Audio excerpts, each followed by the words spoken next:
Today on the John Ankerberg Show, two former Muslims explain how the religious beliefs taught to them in Islam oppose the ideas found in democracy and Christianity. When we come to rule here, if you're a congressman of some sort, we are to uphold the United States Constitution and the Bill of Rights. If you become a leader within the Muslim community, you're up to uphold the laws of Allah and the Prophet Muhammad and what he spoke.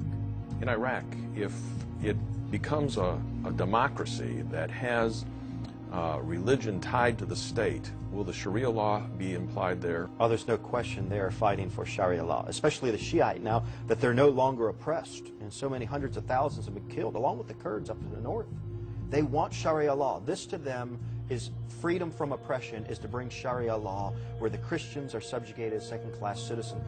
Americans have shown they are willing to die in Iraq and Afghanistan to defend the ideals of freedom and democracy. But people in the Middle East have also shown they are willing to die for their beliefs. The question is, what do they believe? If the numbers hold up right, and 16% of the Muslims worldwide believe that the bombing of the World Trade Towers was morally justifiable. If those numbers continue out, we're talking about somewhere in the vicinity of 100 million Muslims who believe that jihadic acts are morally justified. Why do so many Muslims on the Arab street believe that fighting the infidels is a legitimate Quranic command? And why do the majority of Islamic leaders refuse to condemn the Muslim suicide bombers of Hamas? You'll never hear Muslims get on Fox News or CNN or anything else and say what's going on with the suicide, terrorist bombers, homicide bombers is wrong. It's justifiable to more than 80% of the Muslims there in Israel. Further, are the teachings of Islam preventing the formation of free democratic societies in other Muslim countries?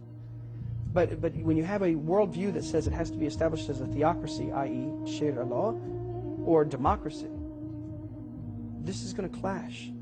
What religious beliefs would Muslims have to give up for a true democratic society to be established in other Muslim countries? If you introduce freedom, then by negation they will have to take what Muhammad said only historically or allegorically. They'll have to somehow modify it in one way or the other and truly remove much of Islam's tenets. These two former Muslims know the value of freedom. When they turned away from Allah and decided to place their faith in Jesus Christ, their decision cost them the love and acceptance of their own family. And so I told my father, necessarily Allah and Jehovah are not the same gods. I worship Jesus Christ now. And he told us to make a decision between our religion and him, or better said, between our Heavenly Father and our earthly Father. So I got up and I left, and he disowned us. These two brothers went on to get their PhDs. Now Dr. Ergun Canner is Associate Professor of Theology and Church History at Liberty University. Dr. Emir Canner is Assistant Professor of Church History at Southeastern Theological Seminary at Wake Forest. In countries outside of America, if a Muslim leaves Islam and embraces Christianity, what consequences does he or she face? In many of the countries, what happens is on the Friday day of the Jumu'ah prayer, they will take you to the city square. They will bury you up to your waist in your burial cloth. The indictment is read that you have converted to Christianity, and then everyone picks up the stones and you are stoned to death in the city square for the sole indictment of being a believer in Jesus Christ. Today, we invite you to join us to hear two former Muslims talk about Islamic belief and practice on this edition of the John Ankerberg Show. Welcome. Are you familiar with the religious teachings in Islam? If so, do you think that Islam actually opposes the establishment of a true democratic government and an open society in Iraq? Well, to answer that question, I think we need to ask four other questions. First, according to Islam, what are government leaders expected to do? And second, according to the Quran and Hadith, what religious freedoms are Christians and Jews to be given in a Muslim society? And third, what freedoms will women be given? And fourth, what religious beliefs would the Muslims have to change or modify in order for a free democratic society to be established? Well, to answer all of these questions, I talked with two former Muslims, Dr. Emir and Ergun Canner. And we began with the first question. According to Islam, what are government leaders expected to do? And to answer that question, they started to give me background of what happened after Muhammad died And how did Sharia law come to be instituted in Islamic countries? And what did it mean when it was instituted? This is very fascinating. Listen carefully. This is absolutely key with jihad. Oppression to the Muslim is anything that is not Sharia law, that is not Islamic law. And so they were going to sweep through the south side of Europe, take over Europe, and create this worldwide Islamic religion where theocracy is the key. Politics and religion merged, where the imams have a say, the mullahs have a say, in which you'll never have a separation of Yeah, mosque slow and that state. down for us, because they swept through basically the known world at that time, except for the top of Europe. What was their motivation to do so? Why did they do so? Because of the call of Muhammad, Which was? that you must go to jihad, Surah 2:216, that it is good for you. And that jihad is good for those to you go. Because if you go to them, you relieve them out of oppression, out of their monarchies and oligarchies, or today their democracies, that you put them in a place where they have the perfect law, the straight way, the Sharia law, and that those then can become Muslims, and if they refuse to become Muslims, they at least live under the perfect law, that is Sharia law, and they then have to abide by the laws that are found in the Hadith, the jurisprudence for Islam. Yeah, I found it interesting in your writings that you were talking about the writings in the Quran actually say the blessing of Allah is evident in those who rule.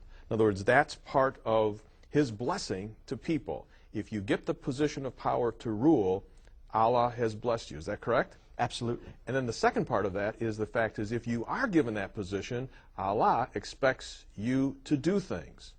What are the things He's expecting you to do as the ruler? For the sake of Allah, that is to set up His laws, His ways, His morals, His jurisprudence, and that's your responsibility.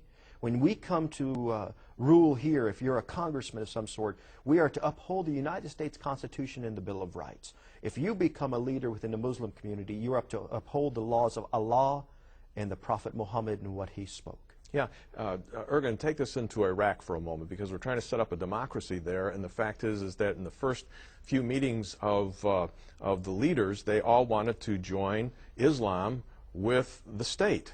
And tell the people why. Well, what's interesting about Iraq is this. It has always been, since it was formed as a country out of the Mesopotamia, 1921, Winston Churchill, head of the Admiralty, gave it away. It has always been ruled by Sunnis. And this is greatly infuriating to the vast majority of the Muslims who live in Iraq, who are Shiites. You have about 20% are Kurds, maybe 20% are Sunni, but 60% are Shiites. As soon as Iraq fell, as soon as the regime of Saddam Hussein fell, the first song, the first sound you heard were Muslims who are Shiite, who believe with all of their hearts that what Saddam Hussein had was a secular government. Not secular because he didn't always wear his headdress, but secular because he was a Sunni. The Sunni and the Shiites, immediately following the death of Muhammad, you had that split. Muhammad did not know he was going to die. He did not leave marching orders, so to speak. So now the fight is on. Who will lead Islam? 632, we have so many followers now. Muhammad's last words were, according to the Hadith, push the pagans out of the Arabian Peninsula. Well, how are we going to accomplish this? There was the group that wanted it to be a genetic leader, a trail of blood, so to speak. And they, the Shiites, believed that Ali needed to be the first leader, the first caliph. There are no more prophets, but a caliph. The rest of them said it has to be Muhammad's best friend, the first convert, the richest man, the wealthy merchant, Abu Bakr. The vast majority of the people went with Abu Bakr, and thus the vast majority of the people went with the Sunni.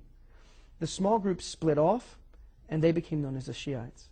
From that time, there has been warfare between Sunni and Shiite. The Shiite will never recognize any Uthman, Umar. They will recognize no caliph until Ali. And so you have this fight between the two. In Iraq, whether we set up an Islamic Republic of Sunni or an Islamic Republic of Shiite, if we do not